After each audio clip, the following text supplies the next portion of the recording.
بسم اللہ الرحمن الرحیم۔ السلام علیکم ورحمۃ اللہ وبرکاتہ۔ قرآن کریم کی سورہ رات کے اندر اللہ رب العزت واضح طور پر فرماتے ہیں کہ ہم نے ہر قوم کے اندر نبی اور ڈر سنانے والا بھیجا۔ پھر حدیث مبارکہ سے ہمیں پتہ چلتا ہے کہ پوری دنیا کی ہر ایک قوم اور ہر ایک جگہ پر انسانیت جہاں پر آباد تھی 1,24,000 پیغمبر بھیجے گئے، لیکن نام سے صرف 25 پیغمبروں کا ہے، کیونکہ اگر سب کے نام، زندگی اور حالات بیان ہوتے تو قرآن کریم ہدایت اور عبرت کی کتاب کی بجائے تاریخ کی کتاب زیادہ معلوم ہوتی، اس لیے ان کا ذکر ضروری نہیں تھا۔ مگر آج ہندو مذہب کے ماننے والے لوگوں کا یہ دعویٰ ہے کہ ان کا سناتن مذہب یعنی ہندو مذہب مسلمانوں کی تاریخ سے بھی ہزاروں سال پرانا ہے، اور نہ ہی ہندوستان کی سرزمین میں کوئی نبی بھیجا گیا، اور ان کے پاس بھی قرآن کریم کی طرح بھگوان کی طرف سے بھیجی ہوئی کتابیں ویداس کی صورت میں موجود ہیں، جس میں کسی بھی پیغمبر کا کوئی ذکر نہیں ہے۔ جبکہ سورہ الانبیاء آیت نمبر 107 کے اندر اللہ رب العزت فرماتے ہیں کہ ہم نے آپ کو تمام جہانوں کے لیے یعنی قیامت تک کے انسانوں کے لیے ہدایت بنا کر بھیجا، جس کا مطلب ہے کہ ان میں ہندوستان کی سرزمین بھی شامل ہے۔ تو پھر ہندو مذہب کے ماننے والے اس کا انکار کیوں کرتے ہیں؟ اگر اس سرزمین پر واقعی کوئی نبی نہیں بھیجا گیا تو پھر حضرت محمد صلی اللہ علیہ وآلہ وسلم کا ذکر ان کی کتابوں میں کیسے موجود ہے؟ حضرت نوح علیہ السلام اور ان کی کشتی کا ذکر کیسے بیان کیا گیا ہے؟ حضرت عیسیٰ علیہ السلام کی واپسی کا ذکر کیسے بیان ہوا ہے؟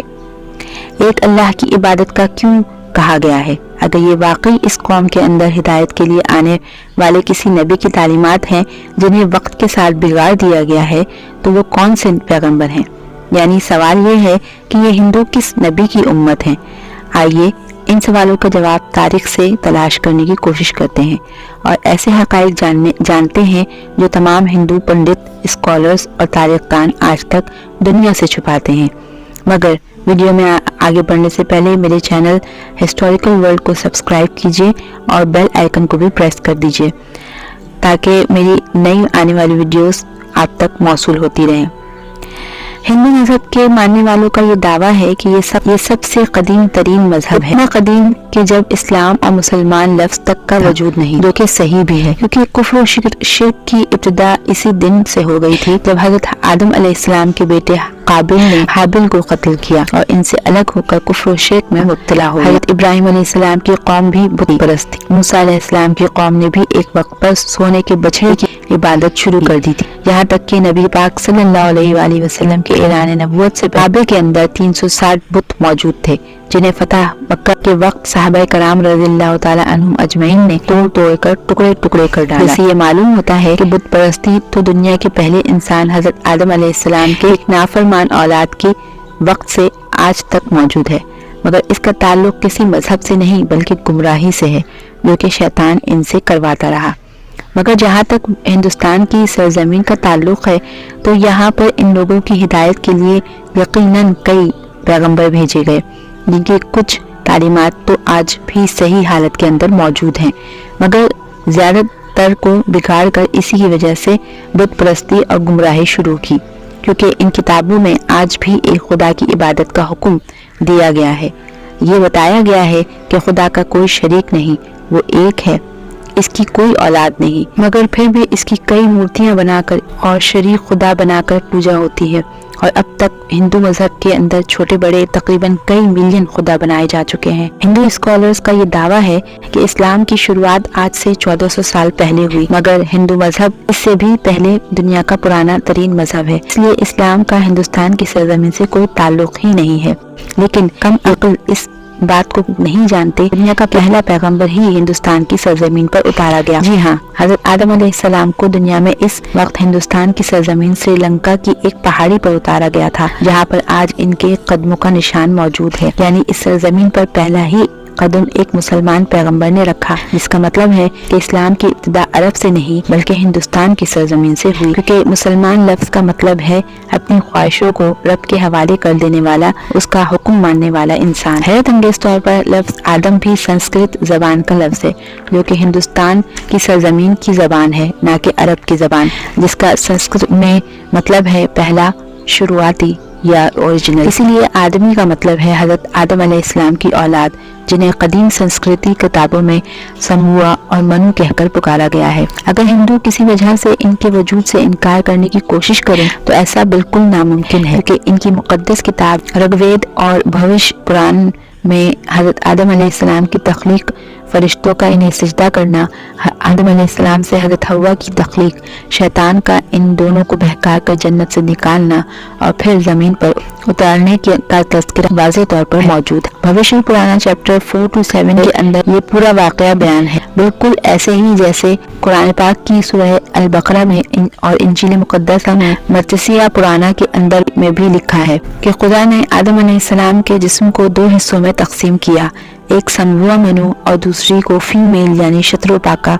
بنایا، جنہیں مسلمان حضرت بی بی حوا کے نام سے جانتے ہیں، جس کا مطلب ہے ان تینوں دنیا کے سب سے بڑے مذاہب کے اندر ایک جیسی چیزیں موجود ہیں، تو ان کا سورس بھی ایک ہی ہونا چاہیے، یعنی ایک خدا. سری لنکا کی سرزمین سے ہندوستان کی سرزمین کو جوڑنے کے لیے قدیم ترین قدرتی برج آج بھی ہزاروں سال سے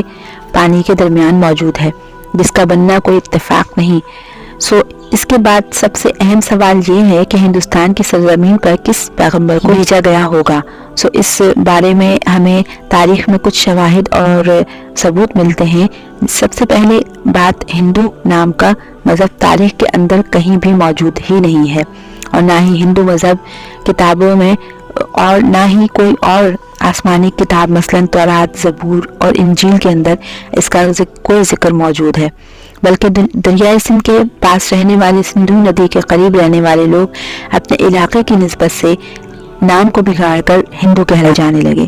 جبکہ اصل میں ان کا یہ مذہب سنسکرت کی زبان کے اندر ہندو نام سے نہیں بلکہ سناتن دھرم کے نام سے تاریخ میں موجود ہے، جس کا عربی میں مطلب ہے مذہب پر قائم رہنے والا، جس کا بالکل ایسا ہی مطلب قرآن کریم کی سورہ روم کے اندر بھی موجود ہے. اسلام کو ہمیشہ باقی رہنے والا دین کہا گیا ہے، یعنی سناتن دھرم کا مطلب ہی مذہب اسلام ہے. تاریخ کے حوالوں اور مضبوط دلائل سے یہ پتہ چلتا ہے کہ یہ وید کسی اور پر نہیں بلکہ آدم ثانی یعنی حضرت نوح علیہ السلام پر اتارے گئے، جس میں انہیں مہا نوحا کہا گیا. ویدوں میں پیغمبر اور عظیم شخصیات کے لیے منو کا لفظ استعمال کیا گیا ہے، لہذا نوح علیہ السلام کو بڑے سیلاب والا منو کہہ کر بیان کیا گیا ہے، اور ان کی کشتی سے لے کر سیلاب تک کا تفصیلی واقعہ موجود ہے، جیسے کہ قرآن کریم کی سورت میں اور بک آف جینیسس چیپٹر 7 کے اندر بھی یہ بیان ہے. ویدوں نے لکھا ہے کہ جب بڑے سیلاب کے بعد دنیا پھر سے آباد ہوگی تو میں ان ویدوں کو نافذ کروں گا. اور بھوش پرانا چیپٹر 4 سے 7 تک کے اندر نوح علیہ السلام کے طوفان کا بیان کیا گیا ہے، اور یہ بھی کہا گیا کہ اس منو کو خدا نے کشتی بنا کر اس کے اندر جانوروں کو سوار کرنے کا حکم دیا، جس کے بعد عظیم طوفان آیا جس میں بھارت ورش یعنی ہندوستانی سرزمین پر زندگی کو ختم کر دیا. لفظ نوح سنسکرت زبان میں بھی موجود ہے، جس کا مطلب ہے بوٹ یعنی کشتی والا، وہی مطلب جو کہ عربی کی زبان کے اندر ہے. اس دوران یہ وداس مستقبل کا بھی بیان کر رہی ہے کہ کیسے ایک بڑا طوفان آنے والا ہے اور کیسے ایک بار پھر انسانیت کی شروعات ہوگی. اور وداس میں نوح علیہ السلام کو کل 74 جگہ پر نام کے ساتھ بیان کیا گیا ہے. فرانس کی ایک رائٹر A.J.A. ڈوبوائس نے ہندو مذہب کی روایات کو 40 سال تک پڑھا اور بتایا کہ طوفان نوح کے بعد ہندوستانی سرزمین ایک صحرا کی طرح تھی جسے آباد کیا گیا، اور خود وداس بھی بار بار نوح کو ہی مخاطب کر کے ان کے واقعات بیان کر رہی ہے، جس کا مطلب ہے کہ ہندوستان کی سرزمین اور نوح علیہ السلام کے درمیان ایک تعلق موجود ہے، اور طوفان نوح کے بعد یہ وداس کو نافذ کرنے کا بیان کیا گیا تھا. وہ حضرت نوح علیہ السلام کی تعلیمات تھیں جو اس طوفان کے بعد اس ہندو سرزمین پر ان کے ایک بیٹے کی نسل سے آگے پھیلنا شروع ہو گئے، جس کے بعد اس قوم نے گمراہ ہو کر بت پرستی شروع کر دی. کیونکہ تاریخ کے حوالوں سے ہمیں یہ بھی پتہ چلتا ہے کہ نوح علیہ السلام کی قوم کے سے دیوی دیوتاؤں کی پوجا کرنے کا تصور دنیا میں کہیں اور موجود نہیں تھا. قرآن کریم میں نوح علیہ السلام کی قوم کو سابی کہا گیا ہے، جو کہ عراق کی سرزمین کو کہتے ہیں، جہاں حضرت ابراہیم علیہ السلام پیدا ہوئے تھے، جن کی قوم بھی مشرک تھی. جنہوں نے نوح اور ان کے درمیان آنے والے نبی کی تعلیمات کو یا تو بدل دیا یا بھلا دیا، اور انہیں بتوں کی پوجا کرتی تھی۔ ان کے علاوہ یہ فرشتوں کی عبادت کیا کرتے تھے، اسی لیے انہوں نے خدا کے ساتھ ساتھ ان فرشتوں کی بھی مورتیاں بنا کر انہیں بھی خدا کا درجہ دینا شروع کر دیا تھا، بالکل ایسے ہی جیسے ہر بڑے کام پر اللہ تعالیٰ نے فرشتے مقرر کیے ہیں اور وہ اپنے ہر بڑے کام کے لیے اللہ تعالیٰ کی طرف سے پابند ہیں، اسی طرح ان لوگوں نے ہر کام کروانے کے لیے ایک الگ خدا مورتیوں کی صورت میں بنا لیے تھے۔ یہ لوگ ستاروں اور آگ کی بھی پجاری تھے، اسی لیے آج بھی ہندو قوم ستاروں کے علم کے اندر اتنا یقین رکھتی ہے اور آگ کی بھی پرستش کرتی ہے اور اسے مقدس جانتی ہے۔ مگر سب سے اہم سوال یہ ہے کہ سب کچھ جان کر بھی اور اپنی کتابوں کے اندر واضح طور پر ایک خدا اور پیغمبروں کی تعلیمات کو واضح طور پر دیکھ کر بھی ہندو قوم انکار آخر کیوں کرتی ہے؟ کیوں نہیں مانتی کہ اللہ تعالیٰ کے وعدے کے مطابق ان کی قوم کے اندر بھی اللہ کا پیغام اتارا گیا، انہیں بھی ڈر سنایا گیا؟ یہ بات سمجھنے کے لیے آپ کو صحیح بخاری کی ایک حدیث مبارکہ کے بارے میں جاننا ہوگا کہ ابو سعید سے روایت ہے کہ رسول پاک صلی اللہ علیہ وآلہ وسلم نے فرمایا کہ قیامت کے دن حضرت نوح علیہ السلام اور ان کی قوم کو بلایا جائے گا اور اللہ تعالیٰ نوح علیہ السلام سے یہ سوال کریں گے کہ کیا آپ نے اپنی قوم تک میرا پیغام پہنچا دیا تھا؟ حضرت نوح کہیں گے کہ بے شک میرے مالک، جس کے بعد حضرت نوح کی قوم سے پوچھا جائے گا کیا نوح نے میرا پیغام یا میرا حکم تم تک پہنچایا تھا؟ یہ لوگ انکار کریں گے کہ نہیں، ہمارے پاس کوئی ڈر سنانے والا نہیں آیا تھا، ہمیں آپ کا کوئی پیغام نہیں ملا۔ اللہ تعالیٰ نوح سے فرمائیں گے کہ آپ کا گواہ کون ہے؟ وہ فرمائیں گے حضرت محمد صلی اللہ علیہ وآلہ وسلم اور ان کی امت۔ پھر تم لوگوں کو پیش کیا جائے گا اور تم لوگ گواہی دینا کہ نوح علیہ السلام نے اپنا پیغام یا اللہ کا حکم پہنچا دیا تھا۔ جس کے بعد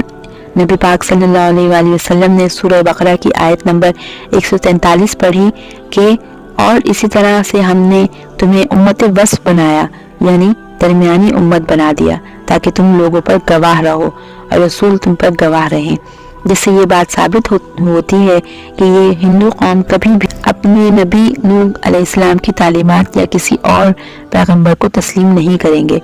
ہندوستان کی سرزمین کا اصل مذہب اسلام ہی تھا جو بگاڑ کی وجہ سے اپنی اصل شکل کھو چکا ہے۔ آج یہ ہماری ذمہ داری تھی کہ ہم ان لوگوں تک اللہ کا پیغام اس کی اصل حالت کے